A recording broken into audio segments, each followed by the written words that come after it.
దేవుడా, అసలు నువ్వు ఉన్నావా? నువ్వు ఉంటే నిజమైన దేవుడు అయితే, నీవే నిజంగా ఉంటే నన్ను దర్శించవచ్చు కదా అని అడిగేవాళ్ళు కూడా లేకపోలేదండి.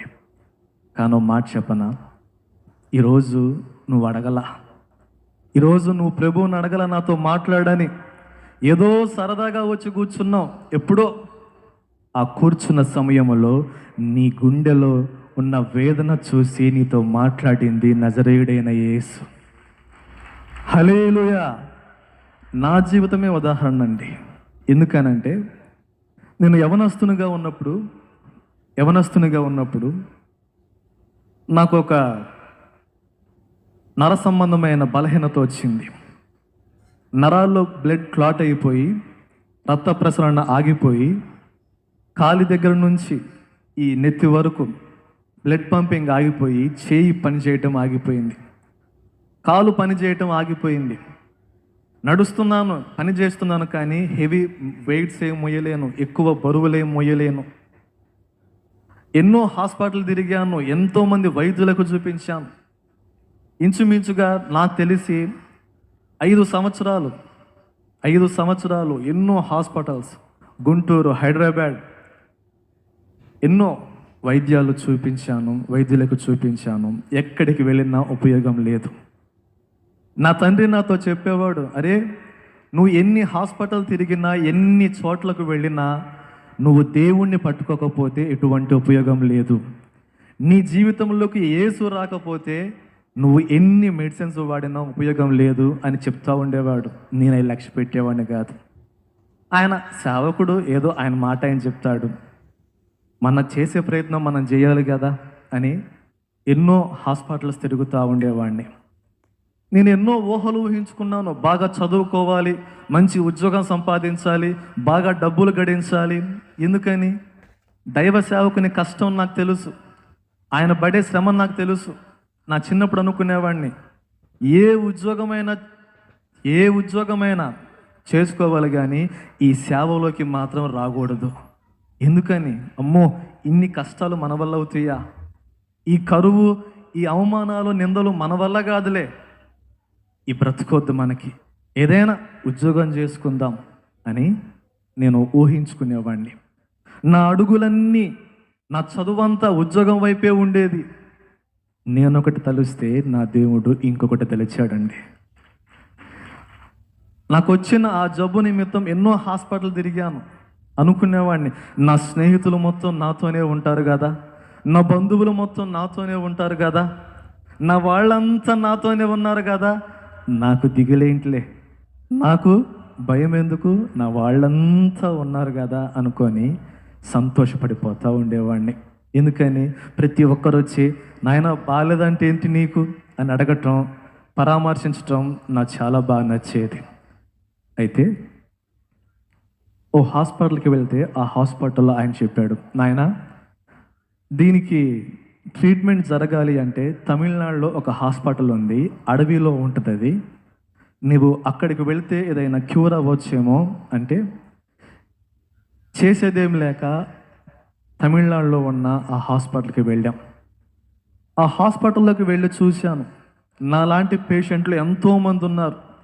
అన్ని వార్డ్స్ డివైడ్ చేసి పెట్టారు, అంటే స్టేజెస్ వారీగా, స్టేజ్ 4, స్టేజ్ 3, స్టేజ్ 1, స్టేజ్ 2 అన్నట్లు డివైడ్ చేసి పెట్టారు.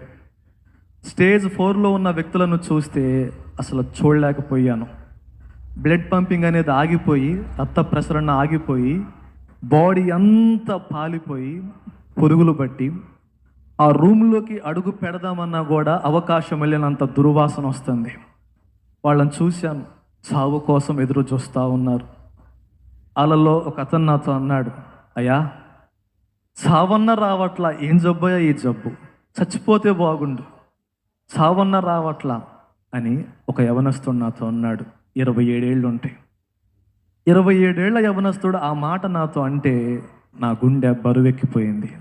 బహుశా నా బ్రతికింతేనేమో, నేను వీళ్ళలో ఒకళ్ళలాగా అయిపోతానేమో. అన్ని వార్డ్స్ చూపించుకుంటా నా వార్డ్ దగ్గర తీసుకొని వచ్చి నన్ను ఒక రూమ్లోకి పంపించారు. ఆ రూమ్లో నేను ఉన్నాను. అప్పుడు దాకా అనుకుంటున్నాను నేను, ఏమని, నా బంధువులు, నా స్నేహితులు, నా తల్లిదండ్రులు, నా వాళ్ళందరూ నాతోనే ఉన్నారు కదా అనుకున్నాను. కానీ చెప్పనా, ఆ వార్డులో నన్ను ఉంచి నా తల్లిని తండ్రిని నా వాళ్ళందరినీ వేరు చేసి పడేశారు. వేరు చేశారు, ఒక్కడినే ఉంచారు. ఎందుకని? వాళ్ళేమంటారు, ఇది నిన్ను పట్టుకుంటే వేరే వాళ్ళకు కూడా వచ్చిద్దేమో, నిన్ను తాకితే వేరే వాళ్ళకు కూడా వచ్చిద్దేమో అని ఒక స్పెషల్ ట్రీట్మెంట్ నిమిత్తం నన్ను ఒక రూమ్లో ఉంచారు. నా రూమ్ పక్కనే కాలేజ్. నా ఏజ్ ఉన్న వాళ్ళంతా పొద్దున్నే లేచి బుక్స్ తీసుకొని బ్యాగ్స్ తీసుకొని కాలేజ్కి వెళ్తూ ఉంటే ఆ రూమ్లో ఒక్కడినే కూర్చొని ఆ విండో పక్కన చూస్తూ ఉండేవాడిని. నా బ్రతికేందో ఎలా బ్రతుకుదాం అనుకున్నాను, ఏమైపోయాను. నా వాళ్ళందరూనేమో ఎక్కడో గెస్ట్ హౌస్లో ఉంచారు, నన్ను మాత్రం ఇక్కడ ఉంచారు. పొద్దున్నే లెగవటం ఆ పేషెంట్లందరినీ చూసేవాడిని. వాళ్ళందరూ చావు కోసం చూస్తూ ఉంటారు.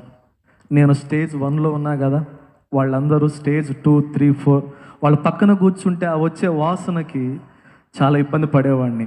అనుకుంటూ ఉండేవాడిని, ఈరోజు ఇట్లున్నా రేపు నేను కూడా అంతే కదా అని ఏడుస్తా, బాధపడతా, లోపల కుమిలిపోతా.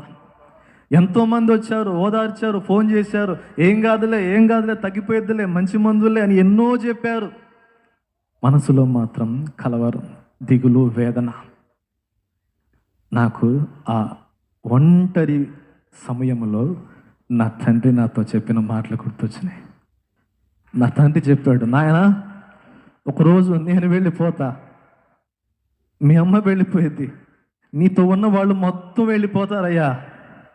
నువ్వు ఎక్కడ ఉన్నా ఎలా ఉన్నా నీకు తోడుగా ఉండేది యేసు ఒక్కడే. యేసు ఒక్కడే. ఆ యేసును పట్టుకున్నా ఆయన చాలు. ఆ యేసును నమ్ముకో చాలు, ఆయన చూసుకుంటాను నిన్ను అంటే నాకు గుర్తొచ్చినాయి ఆ మాటలు. ఇంకా ఆ బెడ్ మీదే ఉండి రోజు ఆ పేషెంట్లను చూడటం, నా బ్రతికింతే అయిపోద్దేమో అని కలవరపడుతూ ఉండేవాడిని. అప్పుడు ఆ సమయంలో నేను పడుకున్నాను, నిద్రపోతూ ఉన్నా. ఆ నిద్రలో నాకు స్వరం వినిపిస్తుంది, నాకు మాట వినిపిస్తూ ఉంది, నా కుమారుడా, నా కుమారుడా, లేచి ఇర్మియా 31వ అధ్యాయం చదువు, లేచి ఇర్మియా 31వ అధ్యాయం చదువు అనే మాట వినిపిస్తే దేవుడేంటి అసలు ఫస్ట్ సందేహం, నాతో మాట్లాడింది ఎవరబ్బా అని లేచాను. చుట్టూరు ఎవరు లేరు, అంతా అంధకారం, చీకటి, ఎవరు లేరు కదా, మరి నాకు స్వరం వినిపిస్తుంది అని మళ్ళీ పడుకున్నా. మళ్ళీ స్వరం వినిపిస్తుంది, ఇర్మియా 31వ అధ్యాయం చదువు అని. వెంటనే బైబిల్ తీసుకొని ఇర్మియా 31వ అధ్యాయం చదివానండి. నిజంగా ఆ అధ్యాయం చదువుతున్నప్పుడు ఏడుపు వచ్చేస్తుంది, వెక్కి వెక్కి ఏడుస్తున్నాను. ఒక్కసారి ఆ వచనం చూపిస్తాను మీకు. అప్పుడు దాకా ఎన్నో కోటలు కట్టుకున్నా, ఎన్నో ఊహలు ఊహించుకున్నా, అలా బ్రతకాలి ఇలా బ్రతకాలనుకున్నా. ఆ ఒంటరి సమయంలో ఇంకా నాకు చావే శరణ్యం, వాళ్ళలాగా బ్రతకంట కంటే చచ్చిపోవటం బాగుండు కదా అనుకున్న సమయంలో నా దేవుడండి ఒక్కసారి ఇర్మియా 31వ అధ్యాయము 1వ వచనం నుంచి చదువుతారా దైవజనులు? యెహోవా వాక్కు ఇదే, ఆ కాలమున నేను ఇశ్రాయేలు వంశస్థులకందరికీ దేవుడనై యుందును, వారు నాకు ప్రజలై యుందురు. యెహోవా ఇలాగు సెలవిచ్చుచున్నాడు, ఖడ్గమును తప్పించుకుని వారై జనులు అరణ్యములో దయనొందిరి గనుక ఇశ్రాయేలు విశ్రాంతి నొందినట్లు నేను వెలుదుననుచున్నాడు. చాలా కాలము, ఈ మాట అండి, ఈ మాట నన్ను పట్టుకుంది. చాలా కాలము క్రిందట యెహోవా నాకు ప్రత్యక్షమై ఇట్లనెను, శాశ్వతమైన ప్రేమతో నేను నిన్ను ప్రేమించుచున్నాను గనుక విడువక నీ ఎడల కృప చూపుచున్నాను. దేవునికి మహిమ కలుగును గాక. ఆ కిందనే ఉంటుంది, నాకు మొర పెట్టుము నేను నీకు ఉత్తరం ఇస్తాను ఆయన. ఆ మాట నన్ను పట్టుకుందండి, ఆ మాట నన్ను పట్టుకుంది. అప్పుడు దాకా నా తండ్రి చెప్పే మాటలు ఏదో ఆయన మాట్లాడుతున్నాడు, నిజంగా దేవుడు మాట్లాడతాడా అనుకునే నాకు ఆ రాత్రి వేళ నా దేవుడు నాతో మాట్లాడాడు, నా దేవుడు నన్ను దర్శించాడు. ఈరోజు ఇన్ని లక్షల ఖర్చు పెట్టుకొని ఈ వాక్యం ప్రకటించేది ఈ దేవుణ్ణి నీ ఇంటికి పంపించడానికే. ఈ రక్షణ ఆనందం నీ ఇంటికి పంపించడానికే. నేను చెప్పనా అండి, ఆయన ఆ మాట మాట్లాడాడు. మరుసటి రోజు డాక్టర్ వచ్చాడు, నన్ను చూశాడు, నా బాడీ అంతా మళ్ళీ రీస్కానింగ్ చేశారు. ఆశ్చర్యం చెప్పనా, స్టేజ్ 1 నుంచి స్టేజ్ 4కి పోవలసిన నన్ను ఆయన చూసి, నాయనా నీకు చిన్న ట్రీట్మెంట్, చిన్న సర్జరీ చేస్తే సరిపోయేది, నీ ఆరోగ్యం మొత్తం మరలా క్యూర్ అయిపోయింది అని చెప్పాడు. దేవునికి మహిమ కలుగునుగాక. నా యేసయ్య గొప్ప దేవుడండి.